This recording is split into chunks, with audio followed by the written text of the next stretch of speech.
জীবন বিজ্ঞানের 15টা প্রশ্ন সমাধান করব এই ভিডিওর মাধ্যমে। 36 থেকে দেখো, বলছে সজীব কোষকে পর্যবেক্ষণ করেছিলেন Robert Hooke, Robert Brown, A.V. Leeuwenhoek, William Hooke. তোমরা করে দেবে রবার্ট হুক। 37টা, নিম্নের কোন ব্যাকটেরিয়াটি শিম্রগোত্রীয় উদ্ভিদের সাথে মিথজীবিতা অংশগ্রহণ করে? Lactobacillus, rhizobium, staphylococcus, pseudomonas. তোমরা করে দেবে রাইবোজিয়াম। 38টা দেখো, 38 1 নম্বর বৈশিষ্ট্য, কোষীয় সাইটোপ্লাজমে অতিরিক্ত একটি চক্রাকার ডিএনএ উপস্থিত থাকে এবং পর্দাবৃত্তীয় কোষীয় অঙ্গাণু অনুপস্থিত থাকে, কিন্তু রাইবোজোমে উপস্থিত থাকে। 2 নম্বর বৈশিষ্ট্য, কোষপ্রাচীর মিউরিন নামক উপাদান দিয়ে গঠিত। নিম্নলিখিত কোন জীবে এই বৈশিষ্ট্যগুলো দেখা যায়? 4টে অপশান দেওয়া আছে, আর্দ্রপানি, শৈবাল, ছত্রাক, ব্যাকটেরিয়া। তোমরা করে দেবে ব্যাকটেরিয়া। তারপরে 39, দেশের ভ্রূণ স্তরের ওপর ভিত্তি করে নিম্নের কোন থেকে অমিলটি নির্ধারণ করো? জেলিফিশ, কম্বো জেলি, তারপরে তোমার ফিতা কৃমি, হাইড্রা। তোমরা করে দেবে ফিতা কৃমি। 40টা, নিম্নের কোন লক্ষণটি ইনসুলিন হরমোনের কম ক্ষরণের সাথে জড়িত? 4টে, অত্যাধিক তৃষ্ণা, বারে বারে মূত্রত্যাগের প্রবণতা, ওজন হ্রাস, আর প্রসারিত চিবুক। তোমরা সঠিক অপশানটা করে দেবে ডি অপশানটা। 40-এর দাগের ডি অপশানটা করে দেবে তোমরা সঠিক উত্তর।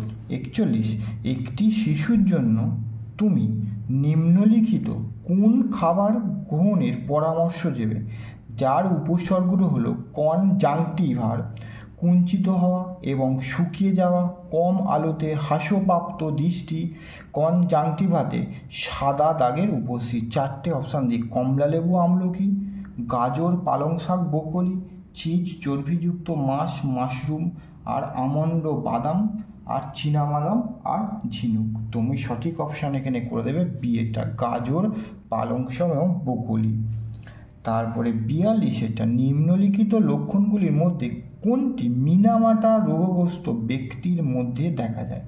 ত্বকের ওপর কালো ছোপের উপস্থিতি, হাত ও পায়ের চলনে সমন্বয় সাধনে অসুবিধা, মেরুদণ্ড বেঁকে যাওয়া, আর লিম্ফেডেমা। এখানে বি অপশানটা করে দেবে, হাত ও পায়ের চলনে সমন্বয়ে সাধনে অসুবিধা। তারপরে 43টা, একটি অণুজীবকে যখন যৌগিক অণুবীক্ষণক যন্ত্রের নিচে পর্যবেক্ষণ করা যায় অবজেক্টিভ লেন্স এবং আইপিসের বর্ধনশীলতা যথাক্রমে 40x এবং 10x, তখন তার দৈর্ঘ্য 1000 মাইক্রোমিটার পরিমাপ করা হয়। ওই একই অণুজীবকে 10x বর্ধনশীলতা যুক্ত লেন্সে দিয়ে সরল আলোক অণুবীক্ষণিক যন্ত্রের নিচে পর্যবেক্ষণ করলে তার দৈর্ঘ্যের পরিমাণ হবে? 4টে অপশান, 10, 40, 25 এবং 1000 মাইক্রোমিটার। এখানে তোমাকে সঠিক অপশানটা 43 জায়গায় সি এরটা। 44, বলছে নিম্নের কোন গ্রিনহাউস গ্যাসটি ওজোন স্তরের অবক্ষয়ের জন্য দায়ী? মিথেন, ক্লোরোফ্লোরোকার্বন, কার্বন ডাইঅক্সাইড, জলীয় বাষ্প। তোমরা করে দেবে ক্লোরোফ্লোরোকার্বন, যেটা CFC। নিম্নের কোন অঙ্গাণুটি অটোলাইসিসে অংশগ্রহণ করে? Ribosome, lysosome, vacuole, centrosome. তোমরা করে দেবে লাইসোজোম। তারপরে 46টা, 4টে অপশান দিয়েছে, দেখে নাও 46টা। সঠিক হরমোন জোড়াটি শনাক্ত করো যারা একে অপরের বিপরীতে কাজ করে। 4টে অপশান তোমার দেওয়া আছে, 4টে অপশানের মধ্যে তোমরা করে দেবে ডি অপশানটা সঠিক উত্তর। 47 দেখো, জটিল মৃত ক্ষয়প্রাপ্ত জৈব বস্তু অ্যামোনিয়াতে রূপান্তরিত হওয়া বিয়োজন প্রক্রিয়ায় ভূমিতে উপস্থিত অণুজীব দ্বারা সম্পাদিত হয়। নিম্নের কোন অণুজীবটি ইহাতে অংশগ্রহণ করে? রাইবোজিয়াম, ব্যাসিলাস সাবটিলিস, নাইট্রোসোমোনাস অ্যাজোটোব্যাক্টর। 47 জায়গায় বি অপশানটা করে দেবে সঠিক উত্তর। 48 নিম্নলিখিত কোন আর্দ্র পানি ঘটিত রোগটি দূষিত খাদ্য এবং জলের মধ্যে সংক্রামিত হয়?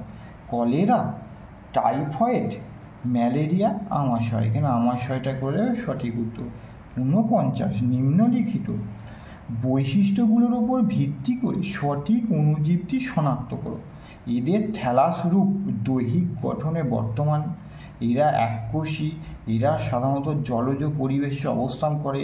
স্পাইরো, 4টে অপশান, স্পাইরো গাইরা, ক্লাইডোমোনাস, রাইজোপাস, আর এ এবং বি উভয়ই। সঠিক অপশানটা করে দেবে তোমরা বিটা, 49-এর বি অপশানটা। এবার 50 এবং শেষ, কোভিড-19 হলো একটি ডিএনএ ভাইরাস ঘটিত রোগ, ব্যাকটেরিয়া ঘটিত রোগ, আরএনএ ভাইরাস ঘটিত রোগ, ছত্রাক ঘটিত রোগ।